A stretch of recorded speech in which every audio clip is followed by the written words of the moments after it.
बिस्मिल्लाहिर्रहमानिर्रहीम।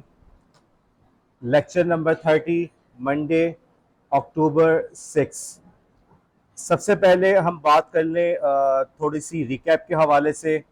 मैंने आयशा से कहा था आप सांस ले लें, और आयशा ने इतनी लंबी सांस लेकर आई थी कि एक ही सांस में पूरा लेक्चर दे दिया उन्होंने। बीच में कहीं भी वक्फा नहीं था, बहुत तेज़ी से बात कर रही थी। और जहाँ पे थोड़ा सा कॉन्फिडेंस इनका आ गया तो फिर इनके जो स्पीड थी वो कम हो गई। तो इसका मतलब ये हुआ कि इन्होंने अपने कॉन्फिडेंस इशू को टैकल करने का तरीका ये था इनका कि मैं तेज़ी से बात करते जाऊँ और जल्दी से जो है जान छुटे। बहरहाल बोर्ड का इन्होंने इस्तेमाल किया, अच्छा इस्तेमाल किया। और एक मिस्टेक थी उनके हैंड जेस्चर की, जो मैंने पहले भी पॉइंट आउट किया था। आई थिंक लाइबा इब्राहिम थी उस वक्त हमारे साथ, तो बार बार अपने नकाब को साथ खेल को हैंडल कर रही थी, जिससे और ज़्यादा आपका इंप्रेशन पड़ता है कि जी आप जो है नर्वस हैं। ठीक है। कंटेंट के हवाले से बात की जाए तो कंटेंट वंस अगेन ऑर्गेनाइज नहीं था। वही वाली मेरी बात है भाई, घर जाओ लेक्चर सुनो और उसके बस जल्दी से नोट्स बना लो कि पहले क्या बात हुई फिर क्या बात हुई, तो कंटेंट आपका बहुत ज़्यादा ऑर्गेनाइज रहेगा। अलबत्ता उसकी डिलीवरी के दौरान हमें कुछ गलतियां वगैरह नजर आई। बहरहाल बात चूंकि यहाँ पे आप लोग सीखने की गरज से आए हैं तो गलतियां तो होंगी, दैट्स फाइन। लेकिन जिन गलतियों पे आप काबू पा सकते हो उस पर तो आपको बहरहाल काबू पाने की कोशिश करनी चाहिए। इस रिकैप का एक बड़ा फायदा ये हो जाता है कि जो आप लोग के कॉन्सेप्चुअल मिस्टेक्स होती हैं वो मुझे पता चल जाती हैं। सबसे पहले तो एक कॉन्सेप्चुअल मिस्टेक थी, अगर हम वापस ही चलें पहले फाइल की से बात करने से पहले, पासवर्ड के हवाले से। उन्होंने कहा कि जो पासवर्ड master.com एक ऐसी वेबसाइट है जो पासवर्ड की का स्ट्रेंथ बताती है। देखो बहुत सारे टूल्स हैं, बहुत सारे टूल्स हैं। बिटवार्डन का जो मैंने नाम बताया था ना, उनकी वेबसाइट पे भी ऐसा ही टूल मौजूद है। और भी दूसरी वेबसाइट्स है जिसपे ये सब टूल्स मौजूद हैं।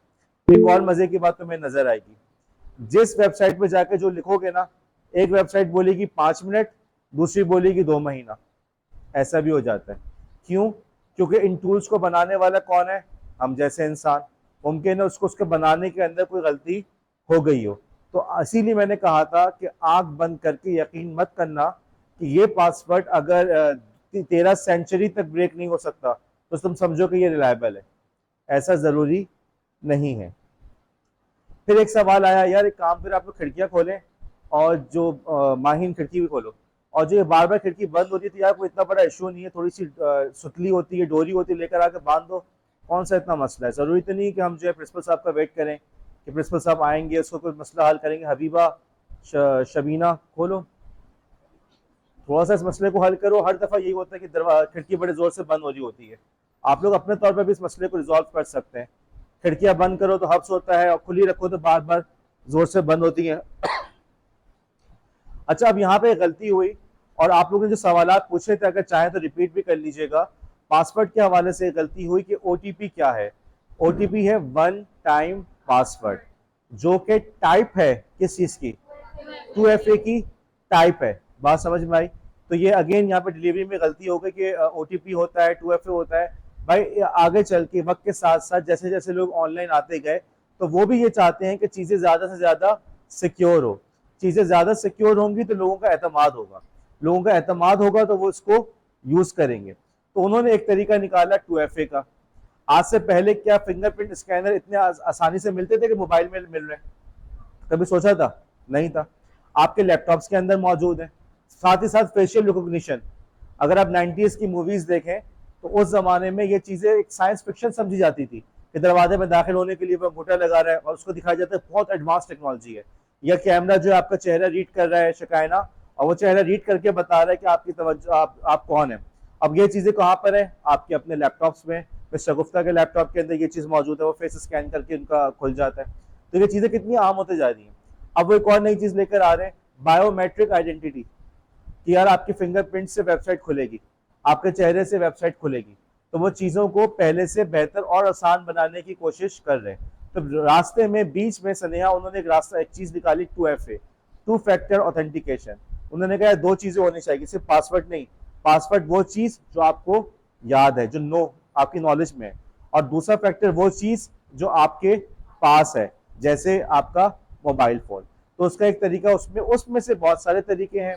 एक तरीका मैंने बताया कि वो आपकी एक हार्ड ड्राइव, एक छोटी सी यूएसबी टाइप की चीज होती है, आप उसको लगाते हैं। वो यूएसबी मेमोरी के लिए नहीं होती, वो सिर्फ आइडेंटिफिकेशन के लिए होती है। और एक और तरीका आपका एसएमएस वगैरह के जरिए से आपके पास कोड का आना। फिर मैंने ये भी बताया था कि जो पासवर्ड मैनेजर्स हैं उसके अंदर भी ये ऑप्शन मौजूद होता है, वो भी आपके लिए ओटीपी जनरेट करते हैं। तो देखो एसएमएस तो नहीं आ रहा ना, वो कोड जनरेट करते हैं। तो मुख्तलिफ तरीके हैं। मेरे ख्याल में उमामा ने जिक्र किया था कि गूगल ऑथेंटिकेटर की एक ऐप होती है, आप उसको भी यूज कर सकते हैं अपने ओटीपी जनरेट करने के लिए। तो मुख्तलिफ तरीके हैं। ओके, 2FA के मुख्तलिफ तरीके हैं, जिनमें से एक तरीका जो है ओटीपी कहलाता है। उसके बाद बहरहाल फिर हमारा टॉपिक रिकैप के अंदर हम गए, हमने फाइल के बारे में बात की कि कंप्यूटर के ऊपर मौजूद हर चीज जो है वो एक फाइल है। फाइल से क्या मुराद है भाई, आपकी तमाम इंफॉर्मेशन का जो कलेक्शन है वो फाइल कहलाता है। अब आपकी इंफॉर्मेशन इमेज के फॉर्मेट में हो तो वो भी फाइल है, वीडियो के फॉर्मेट में फाइल है, टेक्स्ट के फॉर्मेट में फाइल हो, पीडीएफ फाइल है। इसी तरीके से जो प्रोग्राम आप चला रहे हैं, जो एप्लीकेशन आप रन कर रहे हैं, वो भी फाइल है। उसके अंदर भी तो इंस्ट्रक्शन मौजूद है कि मैंने किस मौके पे क्या करना है, किस तरह से चलना है। ठीक है, उसके बाद फिर हमने बात की कि भाई फाइल नेम के दो हिस्से होते हैं। एक तो हो गया मशहूर जमाना नाम, जो उसको जो चाहे आप रखें, ओके, और दूसरी चीज क्या हो जाती है, एक्सटेंशन। अच्छा मैं यहाँ पे तुम्हें एक बात बताऊं, ये जो फाइल नेम है ना, इसका नाम क्या रखना चाहिए, इसके ऊपर भी पूरी एक वर्कशॉप कराई जा सकती है। फाइलें हमेशा ये होता है, वो फाइल कहाँ रखी हुई याद नहीं आ रही, ऐसा होता नहीं होता। फाइल का नाम हम क्या रखें और कहाँ रखें कि नेक्स्ट टाइम हमें वो फाइल ढूंढने में प्रॉब्लम ना हो। अभी आप जाके ऑफिस में पूछ लें, प्रिंसिपल साहब से पूछ लें, इवन अपने फैकल्टी के टीचर से, किसी से भी पूछ लीजिएगा जो भी कंप्यूटर यूज कर रहा है, आप देखिएगा उसको हमेशा फाइल को ढूंढने में प्रॉब्लम होगी वक्त के साथ। वो अभी वाले सेमेस्टर का बताएगा, पिछले सेमेस्टर का नहीं बता पाएगा, या उससे पहले का तो हो ही नहीं सकता। इसकी वजह क्या होती है कि फाइल नेमिंग जो कन्वेंशन होती है इसको ये लोग फॉलो नहीं करते। अब उसकी ऑर्गेनाइजेशन पे हम पूरी बात कर सकते हैं, लेकिन जाहिर है अगर ये सारी बात करेंगे तो पूरे 1 साल 2 साल हमें इसी पे चाहिए। तो इससे आपको अंदाजा मैं बताना चाह रहा हूँ कि फाइल नेम एक छोटी सी चीज है ना, उसके ऊपर भी बहुत कुछ पढ़ाया जा सकता है, लेकिन हमारे पास वक्त नहीं होता। हमारी कोशिश इसीलिए होती है कि इसी एक सेमेस्टर के अंदर, इन 2 सेमेस्टर्स में जितनी नॉलेज ट्रांसफर कर सकते हैं कर दें। बाकी बच्चे के अपने ऊपर है कि वो कितना ज्यादा अपने आप को खुद ही अपने तौर पर नॉलेज को परसू करता है। अच्छा, अब हमने बात की थी एक्सटेंशन की। हमने कहा कि एक्सटेंशन जो है वो एक बहुत इंपॉर्टेंट चीज है। एक्सटेंशन के जरिए से ऑपरेटिंग सिस्टम इस बात को जानता है कि भाई ये क्या चीज है। ग्रीन कोड से हमने पहचाना, ग्रीन गॉन से पहचाना कि बंदा टीचर है, और ब्लैक गॉन से हमने पहचाना कि बंदा स्टूडेंट है। और फॉर एग्जाम्पल अगर हमारे जो प्रॉक्टर्स वगैरह हैं, या जो आपके क्या होते हैं सीआरस हैं, उनके अगर डिफरेंट को गाउन्स हो गए तो हम उससे पहचानेंगे। तो ये अपने अपने तरीके होते हैं। तो फाइल के एक्सटेंशन से वो कंप्यूटर आपको पहचानता है कि भाई ये कंप्यूटर या मोबाइल पहचानता है ये कौन सी फाइल है, इसको किससे खोलना है। तो मोबाइल के अंदर कभी कोई नई ऐप इंस्टॉल करते हो, इमेज पे क्लिक करते हो, ऑप्शन आ जाता है, कहते हैं एल्बम्स में खोलना है, गूगल फोटोज में खोलना है, या गैलरी में खोलना है, आता नहीं आता। लेकिन जब तुम डॉक्यूमेंट पे क्लिक करते हो, पीडीएफ पे क्लिक करते हो, तो कभी पूछता है कि गूगल फोटोज में खोलना है, एल्बम में खोलना है। उसको पता है कि ये जो चीज है गूगल फोटोज में नहीं खोलेगी। तो उसको कैसे पता चल रहा है, ये बात तो हम जानते हैं ना कि बेजान है, बेअकल है।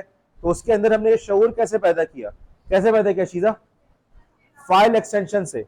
फाइल के एक्सटेंशन से वो पहचानता है कि कौन सी टाइप है।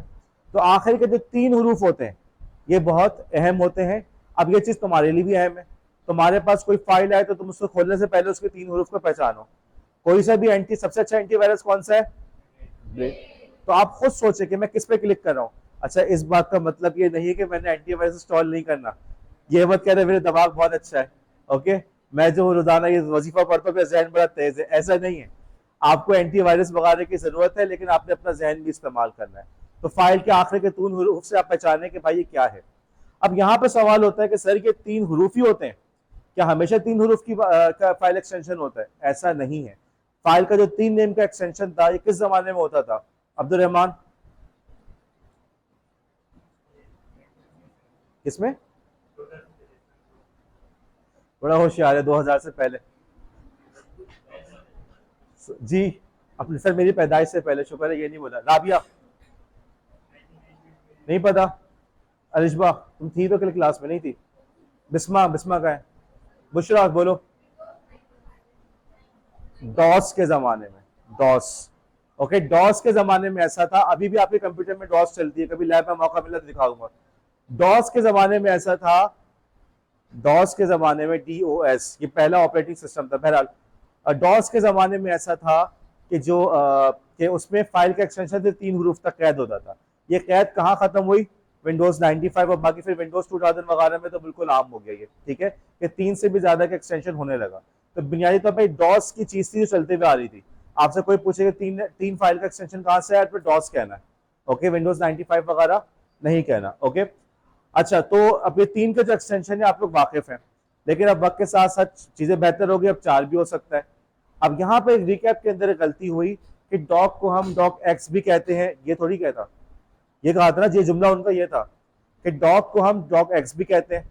ये बात गलत है, जुमला ये नहीं है। हम यूँ कहेंगे कि जी अब माइक्रोसॉफ्ट के जो लेटेस्ट फाइल सेव होती हैं तो वो किस फॉर्मेट में सेव हो रही है? डॉक एक्स में। और पहले किस में होती थी? डॉक के अंदर, ठीक है, बस इतनी सी बात है। तो उन्होंने एक नया फॉर्मेट थोड़ा सा बनाया, उसमें नए चेंजेस है, तो उसका नाम उन्होंने रखा है डॉक एक्स। अच्छा, और इसी तरीके से सिर्फ 4 का होना काफी जरूरी नहीं है, 4 से ज्यादा भी हो सकते हैं। अब मिसाल के तौर पे आपके जो एप्पल है, एप्पल की जो एप्स हैं, जिससे मैंने आपको बताया, उसकी जो फाइल एक्सटेंशन है वो 4 से भी ज्यादा है, ओके। इसी तरीके से इवन आपके विंडोज के अंदर भी अगर आप टॉरेंट्स को डाउनलोड करेंगे तो टॉरेंट की अपनी जो फाइल होती है उसका आखिर में डॉट टॉरेंट आता है। टॉरेंट में कितने हरूफ है? 3 तो नहीं है, 4 तो नहीं है। पाइथन की नोटबुक बनाते हैं, उसका भी एक्सटेंशन जो है इससे ज्यादा IPYNB के नाम से।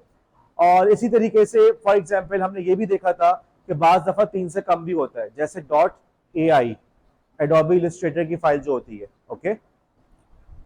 तो किसी भी फाइल को पहचानने तो क्लिक करने से पहले उसकी टाइप को पहचानो। अगर कोई नई टाइप नजर आ रही है तो पहले नेट पे सर्च कर लो। अगर तुम्हारे पास फॉर एग्जांपल कोई कहता है कि मैंने तस्वीर भेजी है लेकिन वो हो डॉक के फॉर्मेट में, तो तुम क्या कहोगे? शक आएगा नहीं आएगा कि डॉक डॉक एक्स कैसी हो? अगर तस्वीर है तो डॉक एक्स में क्यों भेजी, ऐसा है या नहीं? ओके, फौरन शक होगा, क्योंकि वायरस फैलाने के एक जरिए डॉक्यूमेंट्स भी होती हैं, उसके अंदर स्क्रिप्ट डाला हुआ होता है, उसके जरिए से भी वायरस फैलाया जा सकता है, ओके। अच्छा, इसी तरीके से मैंने यहाँ पे एक पॉइंट बताया था, वो फाइल्स जो कंप्यूटर के ऊपर रन हो सकती हैं, कंप्यूटर पे चलती हैं, जिसे आप लोग एप्लीकेशंस कहते हैं, एप्स कहते हैं, प्रोग्राम कहते हैं, उनका एक्सटेंशन क्या होता है? कशफ, कशफ,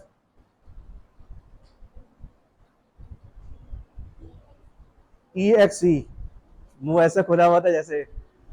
अच्छा खैर जी, EXE, ठीक है, EXE मतलब executable, executable file.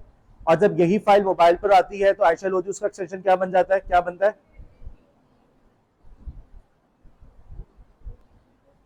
अल्वीना APK, okay.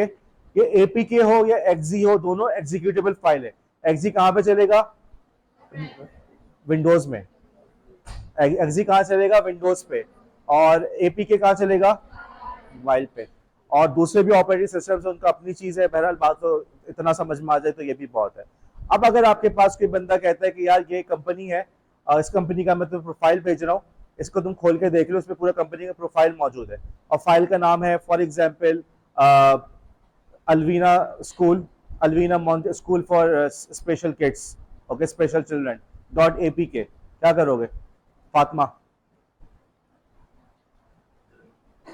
अल्वीना school for bright future .APK, जी जोर से बोलो। सर सही है, सर यकीनन सही है, सर तो सही होता है। फाइल पे क्लिक करोगी माहीन, क्यों? जोर से बोलो। वेरीफाई करोगी? मेरे भाई मुझे ये बताओ, वेरीफाई क्या करना? तुम लोग के जहन में सवाल नहीं आ रहा? APK किस चीज का है? प्रोग्राम का है, सॉफ्टवेयर का है। तो ये कौन सा ब्रोशोर है, ये कौन सा प्रोस्पेक्टिव है जो कि एप्लीकेशन है? प्रोस्पेक्टिव किस फॉर्मेट में होगा? PDF, बहुत हो गया डॉक्यूमेंट, अब बहुत हो गया तो इमेजेस, चलो यार बहुत हो गया वीडियो, बहुत हो गया तो यार उसमें कोई अपना ना उंगली डाल के बैठ जाए प्लीज, कोई है? आयशा नवाज प्लीज यार, यार रस्सी ले लो भाई, रस्सी ले आओ, बांध लो, कौन सा मसला है? ओके हबीबा, हर क्लास में मैं यही देखता हूँ, तुम्हारा जहन पता नहीं कहाँ चला जाता है। मुल्तान है, ओके। तो क्या पॉइंट था हमारा कि भाई वो एग्जीक्यूटिबल है, तो तुम बोलोगे नहीं कि यार गड़बड़ है? भाई व्हाट्सएप पे आपके पास स्पैम नहीं आता, उसके जरिए से स्कैम नहीं आता। आपके पास जो है, आपको जॉब की जरूरत है, हमारे पास जॉब है, आपको किस में इंटरेस्ट है, जी मुझे स्कूल में इंटरेस्ट है, अच्छा स्कूल में इंटरेस्ट है, टीचिंग में बीएड किया हुआ है, अच्छा चले मैं आपको भेजने में तो बड़े ताल्लुकात हैं, इस पर क्लिक करें, तो यहाँ पे धोखा हो नहीं सकता। तो भाई फाइल की टाइप को पहचानो और उसके बाद तुम उसको खोलो कि क्या इसके अंदर वो चीज़ है जो मतलब रेलिवेंट है। अगर इमेज की बात हो रही तो इमेज ही हो, अगर इमेज की बात हो रही तो वहां पे कोई डॉक्यूमेंट ना हो। ये बात समझ में आई? ओके। फिर हमने बात शुरू की थी,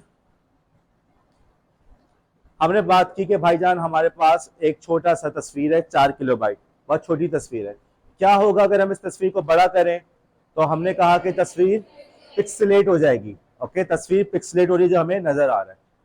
और उसके मुकाबले में अगर उसी तस्वीर का हाई रेजोल्यूशन हो तो वो तस्वीर साइज बड़ा हो, तो उस तस्वीर को हम जितना चाहे बड़ा करें, यशल क्या नहीं होगा, क्या नहीं होगा, जोर से बोलो।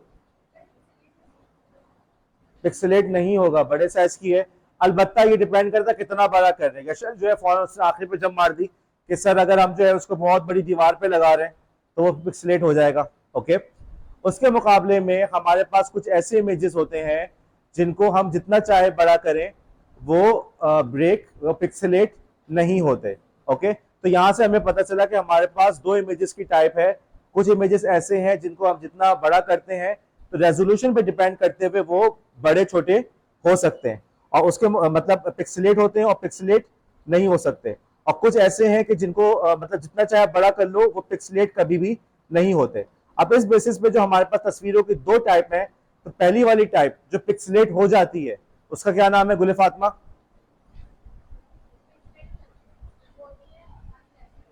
क्या चीज? Raster images. Okay, raster images में क्या होता है कि तस्वीर किस चीज का कॉम्बिनेशन है? छोटे छोटे डॉट्स का। अब वो डॉट्स क्या कहलाते हैं तंजीला? पिक्सल्स कहलाते हैं। ओके, वो छोटे छोटे डॉट्स पिक्सल्स कहलाते हैं। जितने ज्यादा पिक्सल्स होंगे उतनी ज्यादा रेजोल्यूशन, और जितनी ज्यादा रेजोल्यूशन फाइल साइज भी उतना ज्यादा होगा। सही है ना? यही तो कह रहा हूँ, फाइल साइज ज्यादा होगा। ठीक है, और इसकी हमने फिर मिसाल दी थी, जैसे आपके पास अगर आपने जो है ये आर्ट, क्या कहते हैं इस आर्ट टाइप को जिसमें आप तस्वीरें काट के बनाते हैं? आर्ट एंड क्राफ्ट, इसका एक खास नाम होता है। कोलाज? नहीं, कोलाज नहीं होता। तो चलो खैर, चलो कोलाज कह रहे हैं। तो बहरहाल अगर आपसे कहा जाए कि भाई आपने ये तस्वीर बनानी है, अब 50 की लिमिट है, 50 से ज्यादा आपके पास वो आपके कटिंग्स नहीं होने चाहिए, तो छोटी सी आप बिल्कुल हाई डेफिनेशन बना देंगे।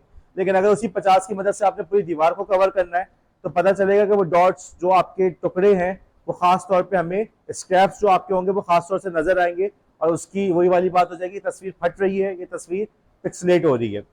उसके मुकाबले में जो रेस्टर इमेजेस होते हैं, वेक्टर इमेजेस होते हैं, वेक्टर इमेजेस बनते हैं किसकी बेसिस पे? मैथमेटिकल इक्वेशंस होती हैं। अब मैथमेटिकल इक्वेशंस को बड़ा छोटा करना कोई मुश्किल काम नहीं है, जिससे चाहे मल्टीप्लाई, 2 से मल्टीप्लाई करो ट्वाइस हो गया, 4 से मल्टीप्लाई करो 4 टाइम्स हो गया, जितना चाहे तुम बड़ा करो वो खराब नहीं होते। लेकिन इसके साथ एक लिमिटेशन भी आ जाती है कि अमूमन वेक्टर इमेजेस को इस्तेमाल किया जाता है लोगोस के लिए, कंपनी के लोगोस, और सिंपल पिक्चर्स के लिए, जैसे आपको नजर भी आ रहा है। जो आपकी नॉर्मल जो कैमरा होता है वो कौन सी तस्वीर लेता है, रेस्टर लेता है या वेक्टर लेता है? मुबशिरा। ओके, अच्छा अब यहाँ पे जाके वो वाली बात, यार आप लोगों ने बिल्कुल ही, बस कभी कभी मैं घबराता हूँ कि आप लोग बाहर जाके ये बातें करेंगे तो लोग बोलेंगे पता नहीं सर क्या यहाँ पे पढ़ाते हैं। भाई गिलास इमेज और पेपर इमेज कहाँ से आ गया? मैंने सिर्फ समझाने के लिए ये तमसील दी थी। ओके, मिसाल भी नहीं, तमसील दी थी समझाने के लिए कि भाई एक चीज होती है, अगर आप पेंटिंग कर रहे हैं पेपर के ऊपर, तो पेपर के पीछे अगर उस पेंटिंग को आप लगाते हैं तो पेपर के पीछे जो कुछ भी है क्या वो आपको नजर आएगा? ये मेरा कैसे नजर आएगा यार? देख लो, तुम्हें नजर आ रहा है? स्लाइड देखो, ये बैकग्राउंड है हमारा। ओके, ठीक है, इसके ऊपर मैंने पेपर पे एक तस्वीर बना के लगा दी, आप में से किसी एक की तस्वीर लगा दी मैंने। ओके, अब मुझे ये बताओ क्या इस तस्वीर के पीछे बैकग्राउंड में कुछ नजर आ रहा है? पेपर में बनी हुई है ना, तो बैकग्राउंड नजर नहीं आता। लेकिन अगर यही तस्वीर अगर हमारे पास गिलास पे बनी हुई होती तो क्या बैकग्राउंड नजर आता? नहीं आता। तो भाई सिर्फ मिसाल दी थी कि एक में कुछ तस्वीरें ऐसी होती गोया के जैसा के वो ग्लास पे बनी हुई है, तो उसका बैकग्राउंड ट्रांसपेरेंट है, आर पार नजर आ रहा होता है। अब बात तस्वीरें ऐसी होती है जैसे कि वो पेपर पे बनी हुई है, तो उनका बैकग्राउंड नजर नहीं आता। तो कहीं कुछ तस्वीरों, अब टेक्निकल लफ्ज क्या है? टेक्निकल लफ्ज ये है कि कुछ तस्वीरों के अंदर ट्रांसपेरेंसी होती है, ट्रांसपेरेंसी मतलब लाइबा लाइबा गिलास, गिलास पर है, और जिसमें दूसरे में ट्रांसपेरेंसी नहीं होती, गोया कि वो पेपर। ये मत कहना कि ग्लास इमेजेस होते हैं ट्रांसपेरेंट, यार ऐसे ही मत करना, ठीक है, सिर्फ समझाने के लिए बात की थी मैंने, ओके। अब ऐसा ना तुम लोग प्रोटोकॉल की बात की जाए तो जाके बोलो देखिए मेरी कजन जो है ना फ्लैट में रहती है, और वो क्या पता नहीं फ्लैट प्रोटोकॉल का पूछ रहा हूँ, ये मुझे अपने खानदानी कहानी सुना रही है, सिर्फ समझाने के लिए बात की थी, ठीक है। अब ट्रांसपेरेंट इमेजेस जो है उनकी अपनी अहमियत है, जैसे हमने बात की, अगर हम फॉर एग्जांपल एक ऐसी इमेज बना रहे हैं, सब्सक्राइब टू माय चैनल, और हमने ये तस्वीर बना दी और कहीं से भी अच्छी नहीं लग रही, लेकिन इसी को अगर हम ट्रांसपेरेंट कर दे तो देखिए पहले से कितना बेहतर हो गया, ओके। तो अब इमेजेस की हमारे पास सबसे पहले हमने कौन सी टाइप पढ़ी थी, सवेरा बोर्ड साफ करो, बल्कि बोर्ड के ऊपर लिखो मार्कर से। एक तो टाइप हमने पढ़ ली रेस्टर और वर्सेस वेक्टर, ठीक है, एक रेस्टर हो गया, दूसरा वेक्टर हो गया। अब हम इमेजेस की एक और टाइप पढ़ रहे हैं। इंसानों की बहुत सारी किस्में होती हैं, मर्द औरत, ठीक है, कौमों के लिहाज से तकसीम हो सकती है, और आपकी एजुकेशन के लिहाज से तकसीम हो सकती है, बैकग्राउंड के लिहाज से, उम्र के लिहाज से तकसीम के बहुत सारे तरीके, हर तरीके के अपने फवायद हैं। तो एक चीज तो हो गई रेस्टर वर्सेस वेक्टर, ओके। कैमरे से कौन सी तस्वीर आती है, अब अल्लाह करे पेपर में जब सवाल है तो आप लोग ये गलती ना करें। दूसरी टाइप कौन सी होगी, जिसमें ट्रांसपेरेंसी है और ट्रांसपेरेंसी नहीं है, ट्रांसपेरेंसी सपोर्ट फॉर ट्रांसपेरेंसी लिखो, वर्सेस नॉन ट्रांसपेरेंट। तो अब कौन से इमेजेस होते हैं जिसके अंदर अमूमन ट्रांसपेरेंसी होती है, सबसे फेमस तो आपका पीएनजी। पीएनजी वो इमेज फॉर्मेट है जो कि ट्रांसपेरेंसी को सपोर्ट करता है। इसके अलावा वेब पी, इसके अलावा एसवीजी, ये वो फॉर्मेट्स हैं जो पीछे ट्रांसपेरेंट बैकग्राउंड को सपोर्ट करते हैं। लेकिन एक ऐसी तस्वीर है जिससे आप लोग अच्छी तरह से वाकिफ हैं, जो ट्रांसपेरेंट बैकग्राउंड को सपोर्ट नहीं करते। सोचो, अगर मैं तुमसे तस्वीर, तुम्हारा हम तो तस्वीर खींचते हैं और तस्वीर के पीछे क्लास का व्हाइट बोर्ड या ब्लैक बोर्ड कुछ भी आ रहा है, राइट, तो क्या वो तस्वीर से तुम हटा सकते हो आसानी से? बैकग्राउंड हमेशा साथ आता नहीं आता, भले कुछ भी हो। तो इसका मतलब क्या हुआ कि कैमरा जिस फॉर्मेट में तस्वीर ले रहा है वो तस्वीरें जो है ट्रांसपेरेंसी को सपोर्ट। वलीसा, कैमरा कौन से फॉर्मेट में तस्वीर सेव करता है, कौन सा फाइल एक्सटेंशन होता है? रामीन, दुआ, आसिफ, यार तुम लोग एक दूसरे को तस्वीरें भेजते भी तो व्हाट्सएप पे, तो फाइल के नाम के आखिर में क्या लिखा हुआ आ रहा होता है? JPG, okay. तो जेपीजी वो फॉर्मेट है जो ट्रांसपेरेंसी को सपोर्ट नहीं करता, ओके, इस बात को ध्यान में रखना। जेपीजी वो फॉर्मेट है जो ट्रांसपेरेंसी को सपोर्ट नहीं करता। ऊपर वेक्टर और रेस्टर भी लिखना, ऊपर लिखें वेक्टर वर्सेस रेस्टर सबसे ऊपर। अच्छा यार, अब हम आगे चलते हैं। अब थोड़ा सा एक नया टॉपिक शुरू हो रहा है, लेकिन इस नए टॉपिक का ताल्लुक भी हमारे इमेजेस से या फाइल टाइप से है। अब वो टॉपिक है हमारा कपड़े या कपड़े की अलमारी, ओके। हाँ जी, आपके यहाँ कपड़ों की अलमारी कुछ इसी किस्म की होगी, ऐसी होगी, ऐसा निगाह जरा, और कैसी है आपके पास? ओके, निगाह जरा करिए सर, मेरा पूरा अपना कमरा है, इसमें सिर्फ कपड़े होते हैं, ठीक है, वॉक इन वार्डरोब है। और तो बहरहाल कुछ ऐसी आपने कपड़े हैंगर वगैरह में लटकाए हुए होते हैं, इतना तो है, ठीक है, कुछ ड्रॉर में रखे हुए होते हैं, ओके। इससे और बहुत से बहुत पूरा कमरा होगा निगाह जरा की तरह, सही है, ऐसे ही है ना? अच्छा, लेकिन कमरे में भी आपने हैंगर पे कपड़े लटकाए हुए होंगे, यही जो पता नहीं क्या कहलाता है, जो हैंगर स्टाइल होता है, ठीक है। अच्छा, मुझे बात, स्टैंड भी है, ओके। बिस्मा ने बताया कि स्टैंड कहलाता है, ओके, थैंक यू बिस्मा। अब मेरा अगला सवाल है, जब आप लोग को कहीं सफर पे जाना है, कहीं जाना है, ओके, तो जाते हुए आप लोग कपड़े कैसे करते हैं? हैंगर अपने साथ वही कंधे पे लटका के जाते हैं, या स्टैंड को यूं हाथ में उठा के, क्या करते हैं आप लोग? बैग में पैक करते हैं, या सूटकेस कह लें, ऐसा ही है। अब मेरा क्या सवाल है, सूटकेस में कपड़े कैसे रखे हुए होते हैं?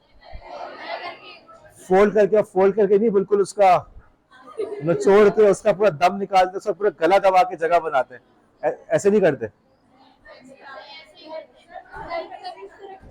भाई? ओके, जवेरिया कह रही मैं ऐसा नहीं करती, लेकिन अमूमन जब आप कभी लंबे सफर पे जाते हैं, जब आप लंबे सफर पे शबीना पता है ना, कल रस्सी लेकर आओ, कोई इतना मसला नहीं है बेटा। तो और उमामा से कहना, उमामा बांध दे, उमामा अब्दुल रहमान कामों के मास्टर हैं। तो बल्कि हमें चाहिए था जो लेट कमर्स थे ना, उनको कहते तो मैं उसमें क्लास में बैठने देंगे, या तो उंगली दे के खड़े हो जाए इसमें। तो तो आपका जो ब्रीफ केस होता है या सूट केस होता है उसमें कपड़े कैसे होते हैं? चले आप भले जो भी हो, जवेरिया की तरह अगर आप काम करते हो या किसी और तरीके से लंबे सफर पे जाएंगे तो जाहिर सी बात है आपकी एक लिमिट होती है एयरलाइन की, इससे ज्यादा वजन नहीं कर सकते। कोशिश होती है ज्यादा से ज्यादा कपड़े लेके जाए, नॉर्मल कपड़े लेके जाते हैं, उनके पास चूंकि फैंसी कपड़े हैं इसलिए वो कह रही कि इतना ज्यादा नहीं करते, खराब हो जाएंगे। तो नॉर्मल जो आपके ड्रेस होते हैं, लॉन वगैरह के सूट होता है, आप उसको खूब अच्छी तरह से तय करके डालते ताकि ज्यादा से ज्यादा आ जाए। ऐसा ही होता है, दोनों में फर्क है या नहीं? अब मुझे ये बताओ कि तुम्हारी अलमारी में कितने कपड़े आ सकते हैं और उस छोटे से सूटकेस में कितने आ जाते हैं? फर्क है या नहीं? सूटकेस में ज्यादा आते हैं, अलमारी में ज्यादा आते हैं? मेरे ख्याल में यार आप लोग पता नहीं क्या करते हो, गलत एग्जाम्पल दे दी भाई। सूटकेस के अंदर आप जब चीजों को सही से तय करके रखते हो, कहीं भी जाओगे ना किसी होटल, आप शायद आप लोग की ट्रैवलिंग नहीं हुई है, आप लोग अपना पूरा सूटकेस लेके जाएंगे, वहां पे आपको जो है वो होटल में कमरा भी मिलेगा और उसमें साथ में उनकी छोटा सा वार्डरोब भी होगा। लेकिन जब आप उसमें कपड़े लटकाना शुरू करेंगे पता चलेगा जगह खत्म हो गई और सूटकेस के अंदर कपड़े अभी भी बाकी हैं। तो फिर आप क्या करते हैं, अच्छा यार इनको मैंने जल्दी जल्दी इस्तेमाल करिए, अगले 3 दिन इसको लटका दूं, बाकी मेरे सूटकेस में रहे। घर में चूंकि आप लोग के पास जगह अपनी होती है, आपकी कस्टम मेड आपकी अपनी अलमारियां होती हैं, तो आप इसलिए आपको कंफ्यूजन हो रहा है। ये बात समझ में आई? अब देखो यहीं से हमें पता चला कि चीजों को रखने के दो तरीके हैं। आराम से फैला के अच्छी तरह से रखो, ओके, एक नजर में नजर आ जाएगी हमारा ड्रेस कौन सा है, इसके साथ मैचिंग के फला सामान कहाँ पर है, सब चीजें एक नजर में नजर आ रही है, बिल्कुल नजर आ रहा है। और दूसरा तरीका ये है कि चीजों को कंप्रेस करके रखो ताकि आपकी ट्रैवलिंग आसान हो जाए। तो यहाँ से हमारा टॉपिक शुरू हुआ, कंप्रेशन। अब अगर आप लोग मुझे 5 मिनट दे तो ये टॉपिक खत्म भी हो जाए। कंप्रेशन जो है कुछ नहीं यार, कुछ भी नहीं है इसमें। कंप्रेशन मतलब क्या हुआ? कंप्यूटर के फाइल्स का साइज छोटा कर देना, कंप्रेशन, बस मुश्किल काम है। और डीकंप्रेशन क्या होगा? फाइल का साइज को वापस उसके अपने ओरिजिन पे ले आना, दैट्स इट, हो गया। और क्या बचा इसके अंदर? बस। अच्छा फिर कंप्रेशन के फायदे क्या है? स्पेस बच जाती है और दूसरा व्हाट्सएप वगैरह पे भेजना आसान होगा नहीं होगा? 2 MB की फाइल वर्सेस लेट से 1.2 MB की फाइल, दोनों में फर्क है या नहीं? बेहतर आसानी किसमें है? छोटे फाइल साइज के अंदर, ओके। तो बस इतनी सी बात हो गई। अच्छा जी, उसके बाद अब जो उसके बाद है वो हम कल करेंगे और यहाँ पे टॉपिक हमारा खत्म हो गया कंप्रेशन का। अच्छा ये सवाल ना कराची यूनिवर्सिटी के एग्जाम में आ चुका है, सवेरा बैठ जाओ, कराची यूनिवर्सिटी के एग्जाम में ये सवाल आ चुका है, कंप्रेशन क्या है और किस तरह से होता है। और कंप्रेशन, अब मसला ये होता है कराची यूनिवर्सिटी के पेपर के अंदर समझ, इतना बड़ा मुंह नहीं खोलो भाई, मुझे डर लग रहा था कि तुम फायदे वो घर वाले बोले कि बच्ची कहाँ गई हमारी, प्रिंसिपल साहब को भी नहीं मिलेगी। अच्छा जी, तो ये सवाल पेपर में आते हैं, हम पेपर के बारे में हमने डिटेल में बात करनी। कंप्रेशन एक तरह से इंपॉर्टेंट टॉपिक है from examination point of view. Attendance ले रहा हूँ, अटेंडेंस से पहले मैं एक बात कर लूँ, आप लोग के जो असाइनमेंट आप आ गया 5वां असाइनमेंट, अब ये बात तो गौर से सुनना मेरी, तुम बोलोगे 6ठा आ गया, ओके चलो 6ठा असाइनमेंट। अब तुम लोग कहोगे सर ये 6ठा असाइनमेंट, इतने सारे असाइनमेंट और अभी एक और बाकी है, लेकिन लेकिन लेकिन बात सुनो, तुम लोग चीजों को सर पे सवार कर रहे हो भाईजान। देखो वीडियो बनाना कौन सा, तुम लोग क्या वीडियो नहीं बनाते? झूठ नहीं बोल, खुदा का खौफ करो। अब तुम लोग वीडियो एडिटिंग में चक्कर में पड़ोगे, तुम्हारे लिए मसला है। वीडियो को एडिट करने का सबसे आसान तरीका क्या है? वीडियो की पॉज कर दिया, दूसरा 16 शुरू हुआ, दोबारा अपने उसको रिकॉर्ड करना शुरू कर दिया, कोई एडिट करना पड़ा, काट पीट करनी पड़ी। मेरे लेक्चर्स के अंदर देखा, मैं लेक्चर्स को एडिट कर रहा हूँ क्या?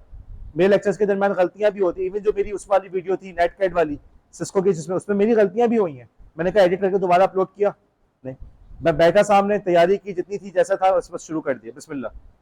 अब आप लोग उसकी एडिटिंग में लगेंगे, आप कहेंगे जी हमने बिल्कुल हॉलीवुड क्वालिटी की बनानी है, ऑस्कर अवार्ड जीतना, तो जाहिर सी बात है फिर आपको साल भी कम है।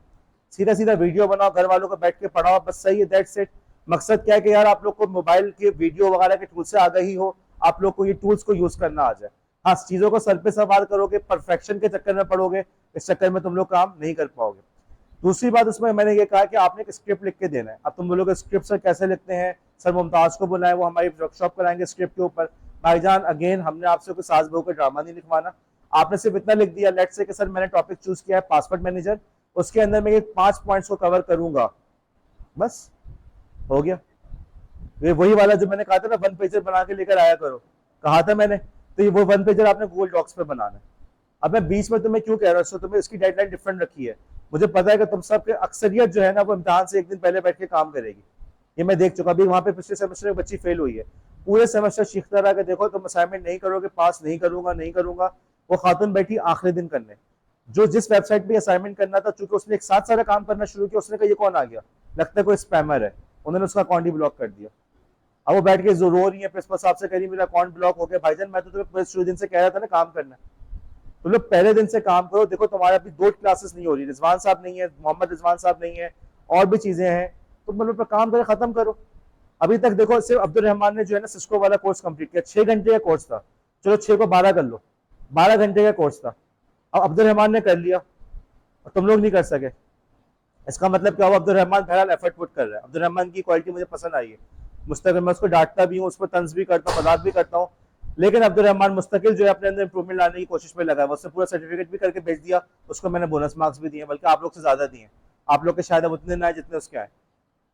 तो अब ये काम आप लोगों को करने का, यार जब मैं बार बार इतनी लंबी डेडलाइन दे रहा हूँ, तो इसलिए थोड़ी दिनों को तुम आखिरी दिन करने बैठो, इसलिए दिनों को अभी से करो। क्विज़ेस की बात की थी, बताया था, सीनियर से पूछ लो मेरे मार्क्स के अंदर क्विज़ेस का कितना इंपॉर्टेंट रोल होता है, क्यों होता है, मैं अगली क्लास में बताऊंगा कितनों ने क्विज किए। अभी भी हमारी क्लास के जो अच्छे स्टूडेंट समझे जाते हैं, निगाह जहरा हो गई, और आपकी गुले जहरा, गुले फातिमा हो गई, और भी जो अच्छे स्टूडेंट, वलीसा है फॉर एग्जाम्पल, मिसबा है, नहीं किया हुआ क्विज इन लोगों ने, उमामा ने नहीं किया हुआ, सबसे मेरा लाडला बच्चा, अच्छा दिल तोड़ा मेरा उसने, किया बस देख के मुझे दिल टूट गया। उमामा ने अभी तक नहीं किया हुआ। ओके, आयशा अहमद है, आयशा इमरान होगी, अब किसी का नाम नहीं भी ले रहा, तो पॉइंट इज अक्सरियत क्लास के अच्छे स्टूडेंट है। ये वो बच्चे नहीं है जिनको मैंने कहा कि बेटा आपको फेल होना मुझे नजर आ रहा है, आप लोग आके भी सही कर लें। बार बार क्लास में बच्चों के नाम ले चुका, दोबारा नहीं ले रहा, ठीक है। लेकिन अब राबिया जो नाखून देख रही, जितनी देर में नाखून देख रही उतनी देर में क्विज कर लेती। अजमीना ने नहीं किया हुआ, अजमीना ने क्विज को हाथ नहीं लगाया हुआ, शबीना ने नहीं किया हुआ, सब एक साथ कर लूंगी, कल तक हो जाएगा, देख ले। बहरहाल पॉइंट इस इतना आसान काम नहीं है, इतने दिनों पहले दे दिया, इसीलिए दिया कि तुम लोग सही से काम कर लो। तो इसी की वजह से लास्ट सेमेस्टर भी उस क्लास के अंदर कुछ बच्चे फेल हुए थे, इसीलिए फेल हुए थे कि उन्होंने क्विजेस नहीं किए थे। मैं बाद में समझाऊंगा कि उस पर मैं क्यों इतना स्ट्रेस दे रहा हूँ। बहरहाल क्विज करना शुरू करो, कुछ भी नहीं है यार, टीचर लेट आ रहा है, बैठकर क्विज कर लो। और मैंने देखा है क्लास के दौरान में ईमेल कर दो, फौरन जवाब भी आ रहा होता है। सर हबीबुल नबी की क्लास के दौरान मेरे पास ईमेल के रिस्पॉन्सेज आए हैं, तो इसका मतलब है क्लास में बैठ के भी आप लोग क्विजेस कर सकते थे। मैं अटेंडेंस ले लूँ आप लोग की।